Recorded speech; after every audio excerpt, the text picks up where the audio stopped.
WWE's Roadblock, End of the Line, is 12 days away, and we have two new matches on the card. First off, Seth Rollins versus Chris Jericho. This was pretty much made by Kevin Owens last night on Raw. And with that, it's just, it's just another match that's going to happen. And I don't know what's going to happen here because Jericho, the safe bet would be Seth Rollins beats Jericho because that's Jericho's basically putting the younger guys over at this point.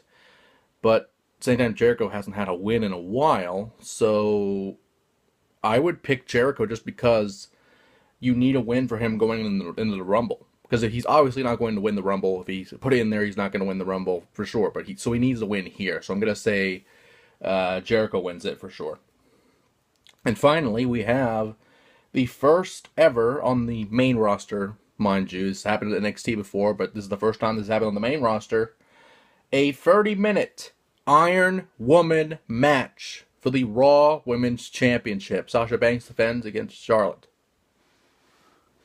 And to be honest, it's a great match.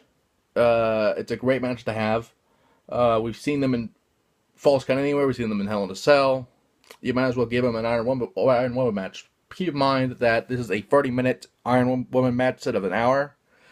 Depending on the matches or how many matches is on this card, they probably might bump it to an hour. I don't know.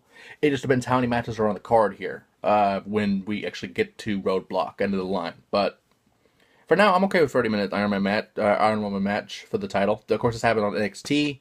This was Sasha against Bayley, I believe, when Sasha was going called up to the main roster, or was already called up, but was still the champion at the time. So that was just her way of leaving NXT at that point.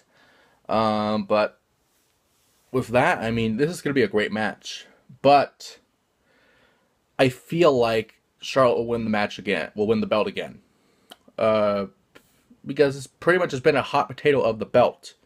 Charlotte wins it at the pay-per-view, or retained it at the pay-per-view, and Sasha wins it at Raw, and then the cycle continues. I feel like that this will be the end of the feud. I feel like, honestly, I don't feel like, I hope it is, because we've seen them in almost every match type so far. Well, I mean, not every major match type, but, we're kind of getting to that point where next it'll be a last woman standing match or something, and then it'll be fucking WCW fucking Terror Dome cage, triple cage shit. They'll bring back fucking War Games for them or something. I don't fucking know. But the point is, Sasha needs to retain to end this feud and possibly go for maybe Nia Jax, maybe. Honestly, Nia Jax is probably besides Bayley, Nia Jax is probably the next one to get the shot at the title. Because they've been pushing her like crazy until that loss to Becky at Survivor Series, which is technically her only loss, but she hasn't lost to anyone on Raw, so they can say that still. But with that being said, at Roadblock End of the Line, it's 12 days away, and we'll just keep you covered if anything else happens, which probably will.